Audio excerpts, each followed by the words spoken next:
산상설교 네 번째 시간입니다. 넘겨보면, 자, 산상설교가 마태복음 5장, 6장, 7장 3장이에요. 아니 2장이에요. 아니지? 5에서 6, 6에서 3장. 양이 적은 게 아닙니다. 그런데 자세히 살펴보면 서론, 본론, 결론이 되어 있어요.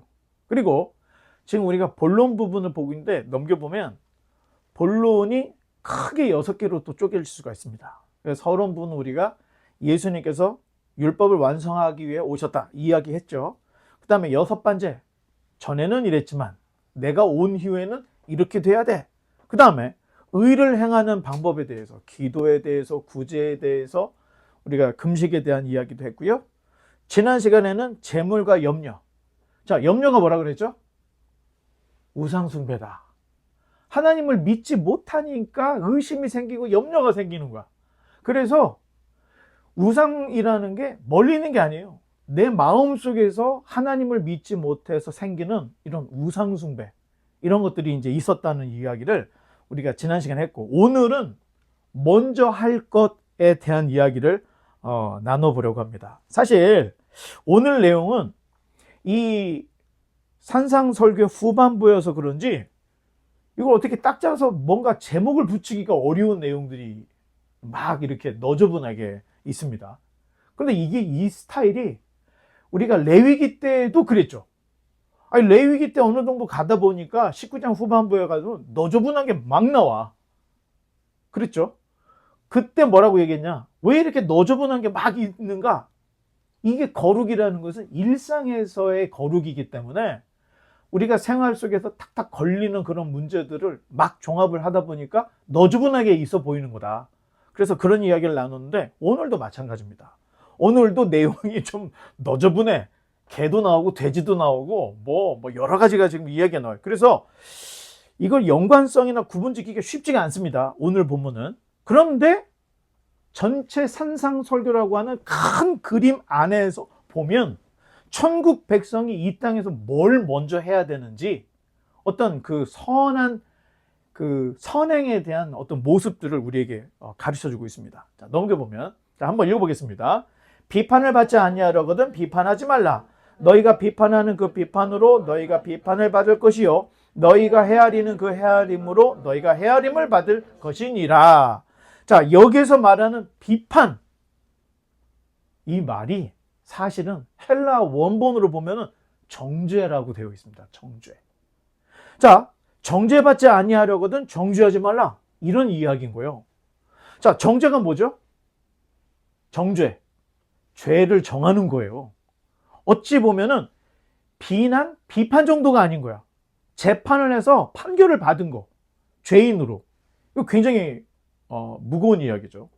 자, 율법을 보면 율법을 어긴 죄에 대한 정죄가 나와 있죠. 예를 들면 안식일을 어겼어? 어떻게 되죠? 예, 공개 투석형을 당했죠. 자, 정죄되었다는 것은 때로는 매를 맞기도 합니다. 태형이라고 그러죠. 40에 하나 감한매. 왜? 40대 뭐 맞으면 사람이 죽을 것 같으니까 39대까지만 때리는 거야. 그 예수님이 맞은 그 골고다 언덕 가기 전에 맞은 채찍이 39대 채찍을 맞은 거예요. 근데 한 번 때릴 때마다 이게 막 몸에 휘감겨가지고 막 피가 막 쏟아지는 그런 채찍을 맞는 건데, 자, 정죄되었다가 할 때는 이렇게 정말 매몰차게 맞는 태형 또는 처벌, 처형, 공개 처형, 돌을 던져가지고 사람이 죽을 때까지 돌을 던져서 죽이는 거예요. 막 피 터지고 부러지고 막 이렇게 되는 거죠. 자, 사실 예수님 당시의 종교사회는 하나님의 율법을 기준으로 해서 종교 지도자들이 백성을 너무 꽉 옥죄고 있었던 시대였던 거예요. 그리고 백성들을 지배할 때 왕의 힘으로 할 수가 없어. 왜? 로마 시대였으니까. 그리고 또 분봉왕 헤롯이 왕권을 갖고 있다 보니까 이게 지금 나라의 법이 율법을 따를 수도 없고 로마법도 따를 수 없고 참 애매한 이런 지경이었던 거예요. 이 틈에 종교 지도자들은 이 율법을 가지고 백성들을 굉장히 올가매고 지배를 하고 있었던 모습들을 우리가 보고 있습니다. 자, 율법이라는 것은 사람을 보호하고 공정하게 하기 위해서 하나님이 법을 주신 거예요. 그런데 당시 종교 지도자들은 법 기술을 쓴 거야. 예를 들면 고르반 하나님께 바쳤어. 그러면 부모를 공양 안 해도 돼. 이런 이야기들이 있었던 거예요. 이게 법 기술로 해서 권력자들의 죄는 덮어주고 백성들의 죄는 쥐잡듯이 잡돌이를 하는 이런 모습들이 있었다는 거예요. 그러니까 감옥에 가보면은 권력자들 하나도 없어. 다 뭐예요? 그지에 가난한 사람, 배고파서 빵 하나 먹었다 잡혀온 사람들만 잔뜩 있는 거지, 몇 억, 몇만 불씩 해먹은 애들은 하나도 없어, 그 감옥에. 그런 시대였다는 거예요. 자, 그러니 주님께서 너희라도 너희 형제 자매들을 함부로 비판하거나 정죄하지 말라. 예수님께서 이런 이야기를 하고 계시는 거예요. 비판하고 정죄한다고 할 때에는, 자, 타인의 잘못이 눈에 보이니까 정죄를 하거나 비판하겠죠. 그렇죠? 뭐가 봐야 돼. 뭐가 보여줘야 돼. 아니, 살다 보면 회사도 마찬가지예요. 그 전까지는 안 보였어. 근데 회사 생활 1년, 2년, 3년을 하다 보면 회사가 이런 짓을 하고 있었는데 이런 게 눈에 보일 때가 있어요. 그리고 교회도 마찬가지예요. 교회 하면은 하나님의 교회니까 늘 깨끗하겠지라고 생각했는데, 아니, 어두운 면이 보이기 시작하는 거야. 보이기 시작하는 거예요. 뭐가 보이니까 비난을 하고 정죄를 하게 되는데, 넘겨보면 읽어보겠습니다.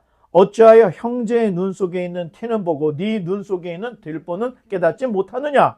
보라, 네 눈 속에 들보가 있는데 어찌하여 형제에게 말하기를 나로 내 눈 속에 있는 티를 빼게 하라 하겠느냐. 외식하는 자여, 먼저 네 눈 속에서 들보를 빼어라. 그에야 밝히 보고 형제의 눈 속에서 티를 빼리라.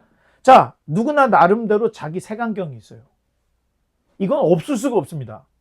그 색안경이 자신의 취향 내지는 편향이에요. 뭐 우파든 좌파든, 또는 높은 도덕성이든 아주 리버럴한 도덕성이든, 이게 자기가 다 색안경을 가지고 있는 거야. 자, 이런 색안경을 끼고 비판하고 판단하고 재판을 해버리면 어떻게 될까요? 한 사람을 악마화할 수가 있습니다. 그리고 대단히 주관적인 판단으로 잘못될 수가 있다는 거예요. 한 사람을 죽일 수도 있다는 거예요. 자, 그런 면에서 판사는 대단히 막중한 책임이 있어요. 그러니 고대의 법전에 눈에는 눈, 이에는 이가 무슨 법이라 그랬죠? 그렇죠. 그 이상 뛰어넘지 말고 빨리 종결하라. 이런 의미의 법이, 제한된 복수법이 있었다. 이런 얘기 있었죠. 율법에도 아예 명시가 되어 있습니다. 재판관들에게 주는 율법이 있어요. 가난하다고 봐주지 말고 부자라고 편들어주지 말라. 레위기에 있습니다. 그런데 그런 이야기가 있을 정도라면은 가난한다고 해서 도와주는 일이 있었던 거야. 그리고 부한자라고 해서 편들어주는 일이 너무 많은 거예요. 그러니까 법에다 딱 명시해 놓기를, 재판관은 가난하다고 봐주지 말고 부자라고 편들어주지 말라. 이런 얘기가 있어요. 함무라비 법전 1조, 2조, 3조, 4조, 5조에 다 그런 얘기죠. 이거 평민들을 위한 법이 아니에요. 재판을 다루는 재판관들에게 주는 5가지 법부터 시작을 해요. 만약 죄가 없는데 죄를 뒤집었어? 한 사람을 만들어? 이게 만약에 거짓말이라고 판명이 되면 그 사람이 받을 법을 네가 받아야 된다. 그리고 거짓 증언을 세웠는데 거짓 증언이라는 게 발견이 돼서 이 사람은요, 그냥 똑같이 받아야 될 죄를 받는 거야. 사형에 해당하는 거야. 판사가 이런 짓을 해서 자기가 판결을 해놓고 번복을 했을 때, 여러분, 영원히 판사를 못하고요, 아예 그냥 쫓겨나버리는 이런 5가지 법을 우리가 봤는데, 이게 초고대 시대에도 이런 법들이 있었다는 거예요. 얼마나 법 갖고 장난들을 쳤으면 이런 법이 있겠습니까? 오늘도 마찬가지라는 거예요. 오늘날도 우리 주변에 편향된 재판 때문에 고통받는 사람들이 비일비재해요. 아니, 저도 대법원까지 가봤어요. 자, 이 재판을 해보니까 한 번 할 때마다 돈이 장난이 아닙니다, 여러분. 뭐 2만 불, 3만 불, 5만 불씩 막 들어가요. 1심, 2심, 3심에. 그 비용만 한 1억 들어갔던 것 같아요, 제 기억에. 그리고 판사가 이미 결정된 마음으로 재판을 딱 맞이하게 되면요, 이거 정말로 넘어갈 수 없고 뚫을 수 없는 거대한 벽을 만난 듯한 막막함과 두려움이 있어요. 자, 1심 의정부 지방법원에서 우리 변호사 말이, 참 죄송합니다, 판결도 다 안 났는데 왜 그러세요? 그랬더니 우리가 이 누명을 썼다. 우리가 지금 부당하게 당한 거라고. 이걸 이만큼 써서 갖다 주면 증거 자료를 주고 뭐 농협에서 무슨 이렇게 정보 같은 거 다 주면은 판사가 자, 이거 자료 제출하겠습니다. 주면은 판사가 받아가지고 옆에다 놓더라는 거예요. 읽어보지도 않고. 그리고 결국에는 그냥 때려버리더래요. 우리가 진 걸로. 그러니까 이 변호사도 알아. 아, 이거 판사가 지금 마음을 정했구나. 무슨 말을 해도 안 듣더라는 거예요. 근데 그 말대로 딱 1심에 지더라고. 자, 여기가 끝나나 보다 해서 항소를 했더니 중앙법원에 갔어요. 중앙법원에 가니까는 판결을 제대로 해주더라고. 1심을 뒤집고 억울함을 풀어주더라고요. 이게 이제 대법원까지 가요. 왜? 대법원에서 1심과 2심이 정당하게 판결이 됐는지를 심사해요. 잘 심사가 됐으면 돌려보내요. 그대로 하라고. 뭔가가 문제가 있으면 다시 재판하라고 돌려보내는 거예요. 3심까지 갔는데 3년이 걸려고 돈은 정말 엄청나게 들었습니다. 제가 머리털 나서 이렇게 열심히 일을 해서 벌어봐도 벌을 수 없는 돈이 나오는 거예요. 그 재판 비용이. 그런데 끝나고 났는데 더 문제는 뭐냐. 자, 청구인 측. 우리한테 재판을 걸었던 그 청구인 측이 유령회사예요. 그러니까 우리가 들었던 이 비용을 청구해서 받아낼 수가 없는 거예요. 유령회사라 없어져 버리니까. 자, 우리가 경험해보지 않아서 그렇지 무엇인가 내가 잘못 걸렸다 싶을 때 이거 그냥 끝장나는 일들이 여러분 경험을 안 해본 사람은 몰라. 자, 그래서 뭐 정말 너무 힘들었죠. 그 3년을 돌아보니까 야, 여러분 불도 켜지지 않은 어두운 터널을 걸어가는 느낌이에요. 그 3년이. 정말 다시 한번 반복된다면 내가 계속 이걸 버틸 수 있을까 할 정도로 엄청 무겁습니다, 이게. 그러니까 잘못된 색안경, 이미 정해진 판결을 가지고 재판을 하는 그 판사들. 이거 좀 하나님이 니네 이거 이렇게 재판하고 법 기술을 써가지고 한 사람을 악마화시키는 거 하면 안 돼. 이거 이미 다 고대 시대부터 우리에게 전해주는 이야기인데 여러분 억울함에 대해서 DNA 분석이 생활화되면서 무죄 입증된 사례들이 너무 많다는 거예요, 지금. 자, 미국에는요, 아예 무죄 입증을 도와주는 DNA 단체들이 있어요. 그런데 그 단체들이 살인죄 뭐 이렇게 돼가지고 수감된 사람을 DNA 분석을 해주니까 이 사람이 아니야. 원래 기소는 이 사람이 살인 혐의자로 해서 기소가 돼서 뭐 30년 종신형을 받았는데 DNA 분석을 해보니까 이 사람하고 다른 거야. 여러분 이런 사람들이요 엄청 많습니다. 그런데 그렇게 수감됐다가 풀려난 사람들의 수감일을 평균을 내봤더니 13년이에요. 평균이 13년. 그러니까 지금 이 재판이라고 하는 것이 지금 제가 볼 때는 이게 지금 약간 색안경을 잘못 쓰면요 멀쩡한 사람을 죄인을 만들 수 있는 일들이 너무나 많다는 겁니다. 그러니 주님께서는 사람을 믿지 않으셨다는 거예요. 그 말씀에서 우리가 볼 수 있는 게 사람은 사랑의 대상이에요. 사랑을 주고 사랑을 받는 대상이에요. 그런데 믿음의 대상은 아닌다는 거예요. 약하고 악해. 두 가지가 다 있어요. 약하고 강하다면 정의로울 수 있죠. 그런데 약하고 악하기 때문에 사람은 럭비공처럼 바닥에 한번 딱 떨어졌을 때 얼로 튈지 몰라요. 그러니 사람을 믿으면 안 된다는 거예요. 자, 이건 참 죄송한 얘기인데 제가 유학 시절에 어느 선교사님이 10,000불만 빌려달라고 그러더라고요. 근데 나의 돈 다 털어도 그 돈이 안 돼. 그래서 아예 200불 만들어서 주면서 안 갚아도 되고요. 내가 선교비로 드립니다. 내가 도와드릴 수 있는 게 여기까지예요. 그리고 그냥 드려버렸습니다. 여러분도 마찬가지예요. 누가 갑자기 야 10만 불 먼저 빌려줘. 뭐 성도들끼리 뭐 이런 거 있어요. 안 됩니다. 그러면 여러분 왜 그런지 이유를 듣고 너무 불쌍하면 여러분이 그냥 줄 수 있는 데에서 그냥 주면 돼요. 이거를 줘놓고 나중에 언제 줄 거야? 언제 줄 거야? 하게 되면 의리도 깨지고요. 관계도 깨지고요. 교회도 시험에 들고요. 가족도 다 깨져요. 그래서 지혜롭게 행동을 해야 된다는 거예요. 성도들 간에는 동거래 조금 어렵습니다. 성도들 간에 동업 이것도 어려워요. 아니 자기가 잘하면 돼. 왜 뭐하러 이 사람 저 사람 막 끼어들어 같이 망해. 그럴 필요가 없다는 거예요. 이거는 제가 여러분에게 말합니다. 사람은 믿을 대상이에요. 대신 사랑의 대상이라는 것을 절대 잊지 말아야 됩니다. 넘겨보면 또 읽어보겠습니다. 거룩한 것을 개에게 주지 말며 너희 진주를 돼지 앞에 던지지 말라. 그들이 그것을 발로 밟고 돌이켜 너희를 찢어 상하게 할까 염려하라.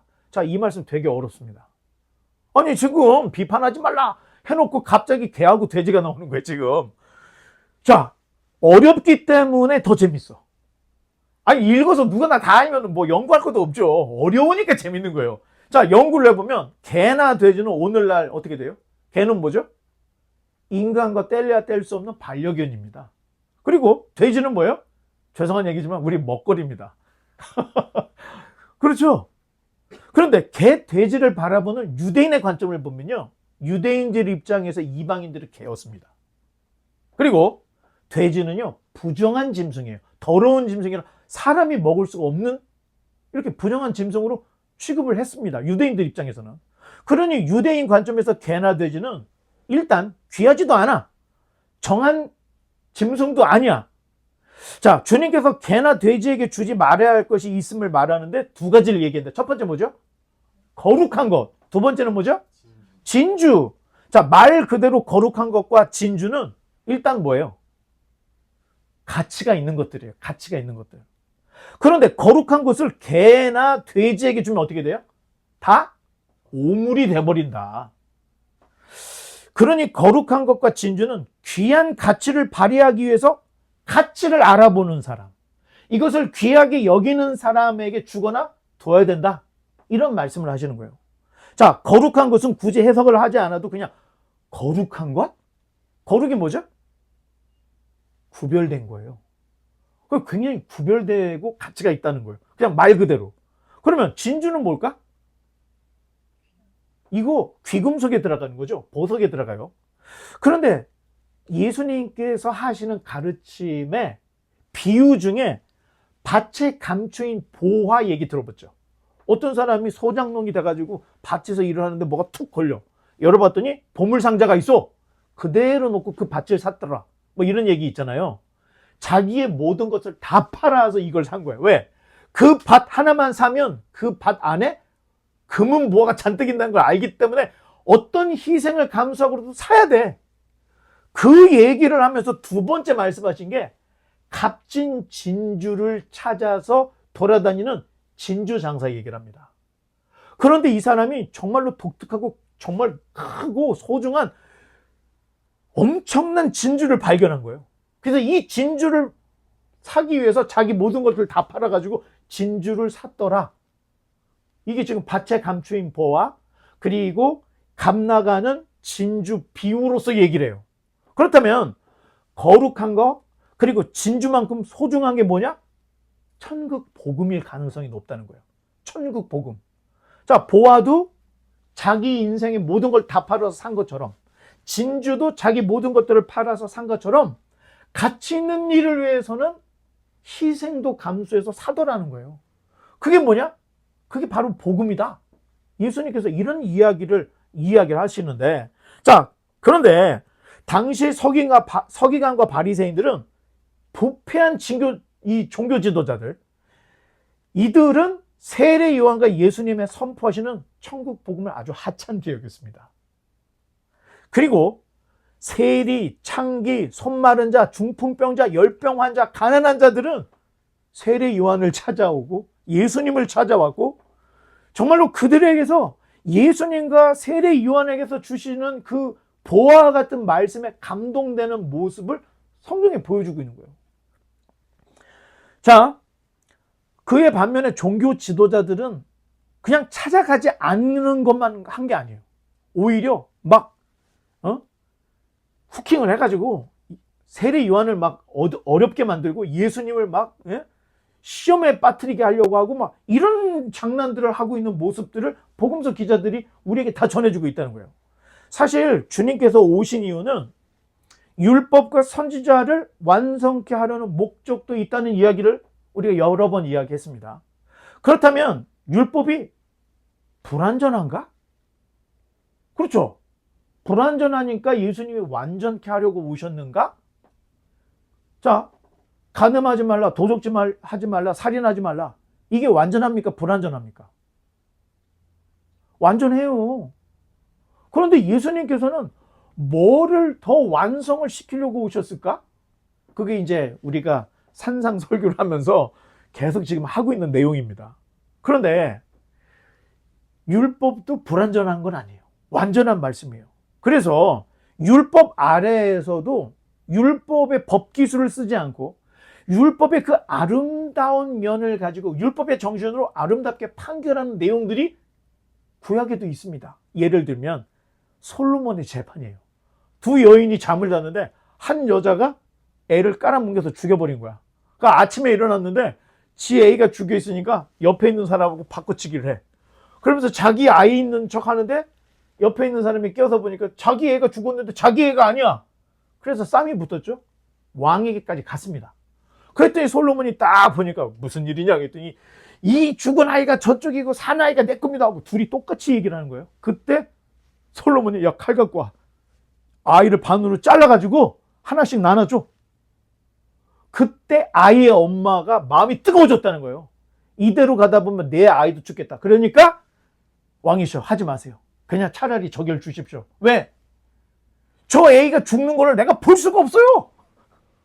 그러니까 솔로몬이 거기서 딱 말하기를 야! 이 아이의 엄마는 저 여자야. 판결을 해주는 거예요. 그 판결의 소문을 듣고 백성들이 뭐라고 얘기했냐면 왕은 모르는 게 없다. 왕을 두려워하더라는 거예요. 이게 율법의 정신이고 힘이라는 거예요. 완벽해. 사람이 괜히 이 율법을 갖고 장사만 하려고 하지 않으면 그 율법 자체도 아름다운 거예요. 그런데 사람의 그 더러운 마음이 법기술을 써서 율법을 도용하기 때문에 예수님께서 오셔서 미워하는 마음만 있어도 그건 살인이야. 안 죽였어도. 간음할 마음만 있어도 그건 간음이야. 음란한 마음만.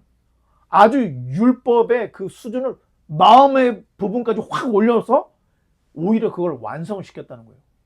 자, 종교 지도자들은, 예수님 시대의 종교 지도자들은 재판을 할 때 참과 거짓을 구분하는데 별로 관심이 없었어요. 그럼 어디에 관심이 있냐? 이 재판을 내가 어떻게 하냐에 따라서 나에게 어떤 이익이 올까를 봤다는 거예요.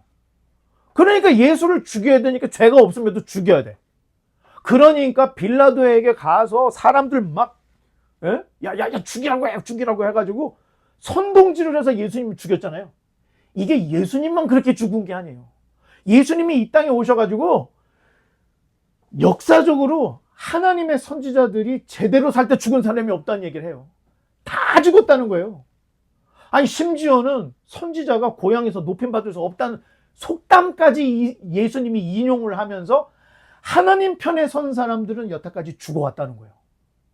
다 누가 죽였어요? 종교 지도자들이 야 이거 불법을 행했네, 안식일을 범했네, 신성모독이네 막 이름을 걸어가지고 죄를 걸어서 사람을 죽여왔다는 겁니다. 자, 예수님 당시에 타락한 종교 지도자들은 거룩한 율법, 진주 같은 율법을 개 돼지처럼 오물 쓰레기를 만들고 있었던 거예요. 그러니 예수님께서 뭐라고 해요? 새 술은 새 부대에 담아야 된다는 얘기를 했던 거예요. 낡은 부대에 새 술을 넣어. 그러면 그것은 천국 복음이 될 수 없고 다 터져가지고 거룩한 것을 개에게 주고 진주를 돼지에게 주는 꼴이 날 수밖에 없다는 것을 예수님 계속 강조했다는 거예요. 넘겨보면 구하라 그리하면 너희에게 주실 것이요 찾으라 그리하면 찾아낼 것이요 문을 두드리라 그리하면 너희에게 열릴 것이니 구하는 이마다 받을 것이요 찾는 이가 찾아낼 것이요 두드리는 이에게는 열릴 것이니라. 자, 구하라 찾아라 문을 두드리라. 여러분 뭘 구하고 찾고 두드리라는 거예요? 자, 종교 장사꾼들이 주로 쓰는 이야기가 이거 봐. 구해. 악을 쓰면서 구해. 찾아. 나무 뿌리 뽑아낼 때까지 찾아. 문을 두드려 문이 부서질 때까지 두드리라는 거예요. 그러면 뭐든지 하나님이 다 주신다. 이게 종교 장사꾼들이 하는 얘기예요. 그런데 앞뒤의 문맥을 잘 보고 이야기하면은 진정으로 우리가 구하고 찾고 두드릴 것은 진리의 문, 생명의 문이라는 것을 알게 된다는 거예요. 앞뒤에 문목 없이 그냥 거기만 딱 잘라가지고 구하라, 찾으라, 두드리라, 다 주신다. 아무데나 다 갖다 붙여. 아니라는 거예요. 자, 누가복음의 산상설교 이 부분에는요, 아예 구하는 자에게 성령을 주시지 않겠느냐, 아예 그냥 이야기를 해놓습니다. 누가복음에. 오해가 있을까봐. 자, 그러면서 주님께서 성령을 구하는 자, 진리를 구하는 자, 생명을 구하는 자에게 반드시 주실 것이라는 이야기를 하면서 넘겨보면, 읽어보겠습니다. 너희 중에 누가 아들이 떡을 달라 하는데 돌을 주며 생선을 달라 하는데 뱀을 줄 사람이 있겠느냐? 너희가 악한 자라도 좋은 곳으로 자식에게 줄 줄 알거든 하물며 하늘에 계신 너희 아버지께서 구하는 자에게 좋은 곳으로 주시지 않겠느냐? 좋은 것을 주시는 것이 아버지의 마음과 뜻이라는 겁니다. 기은아, 내가 너 뭐 준 것 중에 가끔 가다가 쓰레기 좀 버려달라고 한 건 있어.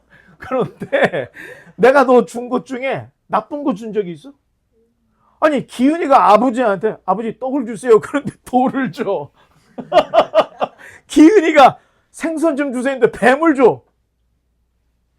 그런 일은 제가 기억에 없습니다. 그랬더니 어떤 목사님이 이 설교할 때 이 본문 따가 박장대소했다는 거예요. 막 웃었다는 거예요.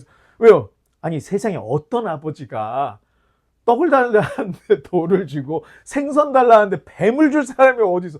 예수님도 굉장히 재밌는 분이라면서 이 부분에서 막 박장대소를 했다는 이야기를 제가 선배로부터 들은 얘기가 있는데, 자, 하나님은 자기의 그 자녀들이 구할 때 엉뚱한 것을 주시는 분이 아니라는 거예요. 진리를 달라, 생명을 달라, 성령을 달라고 하는 자에게는 반드시 그걸 주신다는 거예요. 그런데 구하지 말라는 걸 자꾸 구할 때는 어떻게 돼요? 대답을 안 하셨는데 들었대.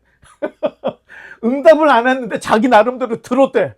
그러면서 누구나 보기에 저거 투자하면 망하게 생겼는데 거기다 갖다 꼬라박고 망해요. 그러면서 뭐라, 하나님 계신 거야 안 계신 거야 이렇게 따져.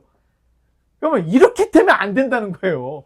하나님은 내 인생을 함부로 도박에 걸라는 얘기는 안 하죠. 진리를 구하고 생명을 구하고 성령을 구하는 자에게, 야, 자녀가 떡을 다는데 돌을 주겠냐? 생선하는데 뱀을 주겠냐? 달라고 하는 그 진리, 생명, 성령을 내가 반드시 줄 거야 하면서 이런 예를 들어서 말씀을 하시는데, 또 넘겨보면 이게 마지막입니다. 그러므로 무엇이든지 남에게 대접을 받고자 하는 대로 너희도 남을 대접하라. 이것이 율법이요 선지자니라. 탈무드나 공자의 가르침을 보면 그 가르침의 최고의 봉이 뭔 줄 알아요? 네가 하기 싫은 거 남 시키지 말라는 거예요. 내가 청소하기 싫어? 그런데 야, 너 청소 좀 해. 이렇게 시키지 말라는 거예요. 네가 하기 싫은 거는 다른 사람도 하기 싫어하는 거니까 네가 싫으면 시키지 마. 이게 굉장한 도덕률입니다. 인간의 지혜로 만들 수 있는 대단한 도덕률이에요. 그런데 굉장히 소극적이에요. 네가 하기 싫으면 시키지 마. 굉장히 소극적이라는 거예요. 그런데 주님께서는 이 도덕률을 더 적극적인 황금률로 바꾸는데, 남에게 대접받기를 원하는 대로 너희도 남을 대접하라는 거예요. 내가 누군가에게 사랑을 받고 싶어? 사랑을 주래요. 내가 누구에게 도움을 받고 싶어? 내가 먼저 도와주래요. 그러면 그 사람이 나중에 나한테 도움을 준다는 거예요. 이거 예수님께서 율법과 선지자의 가르침이라고 이야기를 하는 거예요. 자, 우리는 이 구절을 남에게 내가 대접받기를 원하는 대로 남을 대접하는 게 황금률이라고 해요. 황금률. 빛이 난다는 거죠. 자, 천국과 지옥이 아까 뭐라고 얘기해서 전에 손을 굽힐 수가 없어. 근데 빵을 하나씩 들고 있어. 못 먹으니까 천국에는 어떻게 돼요? 그렇지, 먹여주면 그 사람도 날 먹여주니까 천국이 되는 거야. 근데 팔을 못 굽히는데 자기가 막 먹으려고, 자기가 못 먹으니까 옆에 있는 사람을 뺏어서 먹으려고 해. 여기에 온통 어떻게 지옥 바닥이 되는 겁니다. 서로가 먹여주고 서로가 대접을 해주면 그 대접을 내가 받아. 이게 천국이라는 거예요. 그래서 황금률이다. 가르침은 일반적인 가르침은 소극적이에요. 네가 하기 싫어? 그럼 시키지 마. 이렇게 돼 있어요. 그런데 성경에서는 네가 받고 싶어? 네가 받고 싶은 대로 해주라는 거예요. 적극적이죠. 하게끔 하는 거예요. 자, 12절에 뭘로 시작하죠? 그러므로 하고 시작해요. 이게 헬라어로 운이라고 하는 이 접속사인데 그 앞전에 나와 있던 비판하지 말라. 그리고 구하고 찾고 두드리라. 그 가르침의 결론에 해당하는 거예요. 이 그러므로와 운이. 비판받고 싶지 않으면 비판하지 않으면 돼. 구하고 찾고 두드리고 무엇을 찾아? 구하는 자에게 줘. 찾는 자에게 찾게 해줘. 두드리는 자에게 먼저 문을 열어줘. 그러면 너희가 구하고 너희가 찾고 너희가 두드리는 것을 너도 받게 될 것이다. 그러므로 이런 이야기로 결론을 맺고 있는 거예요. 자, 이것이 바로 율법과 선지자의 최고의 가르침이었던 황금률이라는 거예요. 다 같이 소극적이면 어떻게 돼요? 경제가 안 돌아. 나라 망하는 거예요. 근데 황금률을 쓰면 어떻게 해요? 내가 투자해서 내가 받는 거예요. 내가 받은 걸로 또 투자해서 또 받는 거예요. 그러면 경제가 잘 돌아가는 거죠. 똑같은 원리인데 소극적인 도덕률, 그리고 적극적인 황금률. 교회는 적극적인 황금률이에요. 그래서 먼저 구제를 하는 겁니다. 그래서 먼저 사회의 운동을 하는 거고, 그래서 먼저 희생을 감수하는 거예요. 그러면 교회를 말미암아 복음이 쫙 전파되는 거죠. 자, 이제 말씀의 결론을 맺겠습니다. 대접받고자 하는 대로 대접하는 분은 예수님이셨습니다. 자, 당시에 스승과 제자의 사이는요, 명성 있는 스승을 제자가 돈을 싸질머지고 가는 겁니다. 선생님, 저를 받아주십시오. 너 돈 얼마나 갖고 와서? 이만큼 갖고 왔습니다. 그래, 내가 너를 받아줄게. 그러면서 그 밑에서 사사를 받는 거였어요. 누가 선택하죠? 제자가 스승을 선택하던 시대예요. 그러면 그 의미는 덕망이 높으면 높을수록 제자들이 어떻게 돼 있어요? 줄을 서 있는 겁니다. 줄을 서 있어. 서로 대가리 디밀고 이 선생님한테 사사 받고 싶다고 줄을 서는 거예요. 자, 그런데 예수님은 어떻게 돼요?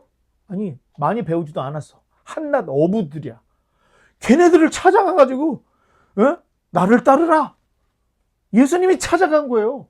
누구도 거들떠보지 않는 어부들을 찾아가서 자기 제자를 삼아주겠다고 예수님이 먼저 노크를 하시는 거예요. 그리고 이게 한 번만 있었던 게 아닙니다. 먼저 5 제자를 불렀죠. 그러다가 갈릴리 호수에서 물고기 잡는 제자들 또 부르시죠. 2번이었죠. 나중에 어떻게 돼요? 12를 선택을 또 하셔요. 그러니까 따져보니까 한 번이 아니었던 거야. 2번, 3번, 우리가 모르는 4번, 5번도 있었을 거라고 보여지는데 예수님이 적극적으로 찾아다니면서 야, 너 날 따라. 사람을 잡는 어부가 되게 해주겠대. 이렇게 해서 다 끌어모아요, 예수님이. 아니, 하나님인데 그분이 제자들을 부르러 간다니까? 사실 그건 있을 수가 없어요. 왜? 선생의 어떤 덕망과 권위로 어떻게 제자들을 찾아가요? 만약에 제자들을 찾아간다면 둘 중에 하나예요. 하나님이 보내셨던가 그 제자가 너무 필요할 때. 그런데 그러지도 않은 제자들을 예수님이 먼저 찾아갔다는 것은 자기 자신을 낮춘 겁니다. 그리고 너무 공부를 잘하거나 돈이 많은 애를 찾아간 것도 아니에요. 정말 평범한 어부들을 찾아가서 나를 따라와 하면서 안 믿으니까 어떻게 해요? 가나 혼인잔치 딱 해가지고 물로 퍼도주는 바뀌는 모습을 보여주는데 다 몰라. 연회장들은 술 퍼마시느라고 몰라. 그런데 야, 술 좀 더 갖고 와. 그래서 갖고 와서 딱 먹어보니까 너무 좋은 최고급산 또 포도주를 갖고 오는 거야. 그러니까 아니, 보통 사람들은 취하면 나쁜 걸 갖고 오는데 당신은 아직까지 우리가 취했는데도 좋은 술을 갖고 왔네?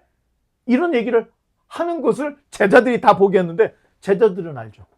그 술이 어디게 해서 갖고 왔는지 예수님이 종들에게 항아리에 물 부어 갖다 줘. 그걸 제자들은 다 봤던 거예요. 그러니까 그 기적이 뭐라고 돼 있으냐면 야, 너희도 돌로 황금을 만들 수 있어. 왜? 예수님이 물로 포도주를 만들었잖아. 이런 말씀이 있는 게 아닌 거예요.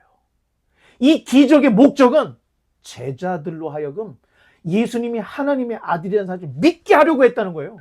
제자들을 위해서 이런 기적을 일으켰던 이야기를 보여주고 있는데, 자, 바리새인들이 제자들에게 막 와가지고, 야, 다들 금식하는데 니네들 왜 금식을 안 해?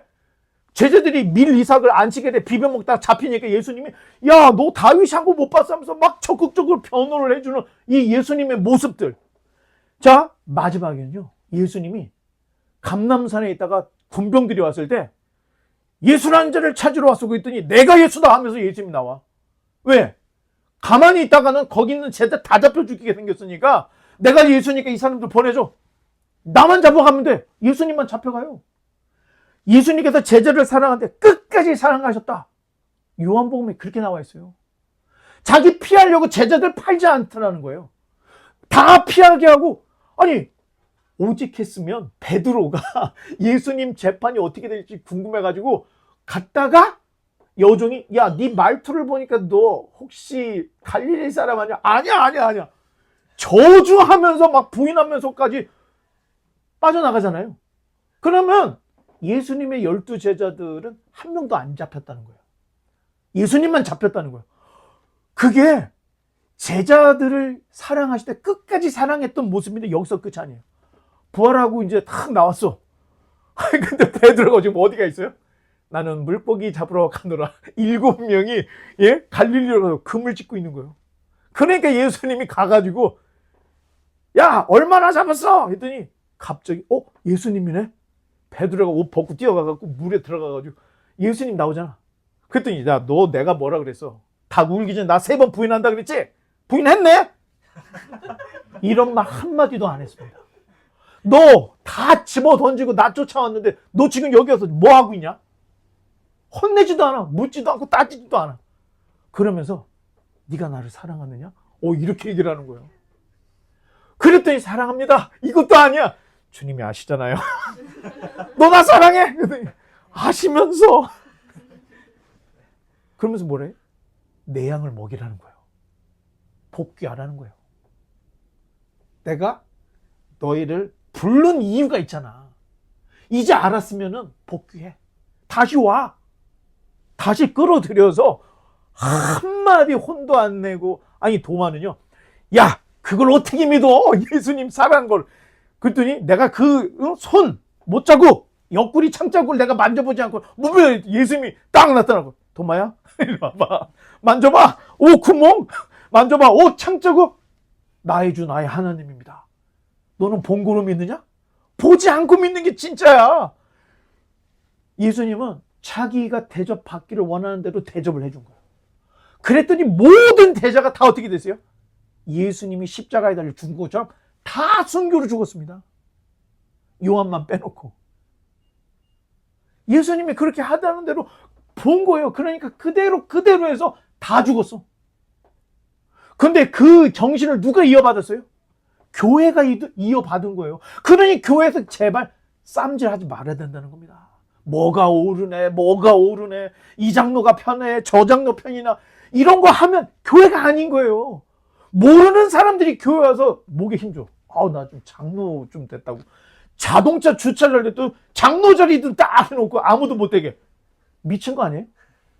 어디서 그렇게 얘기해? 장로는 자기 재산을 털어서 가난한 자를 나눠주는 게 장로지. 교회에서 행사라고 한 적이 없는데.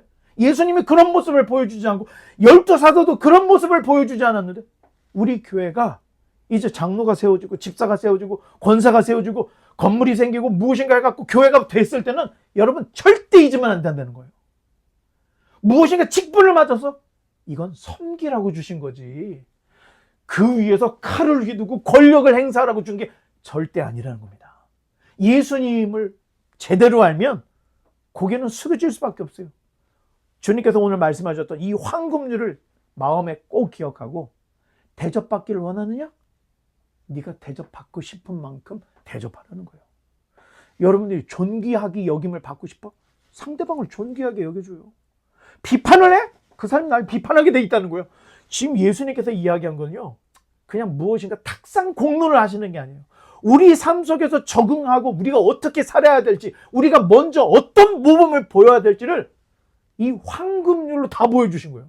바라기는 일단 가족 안에서, 그리고 교회 안에서, 내가 속한 그룹 안에서 이 황금률을 잘 실천함으로 어디에 가든지 무엇을 하든지 하나님의 영광을 드러낼 수 있는 저와 여러분 되시기를 주님의 이름으로 축원합니다.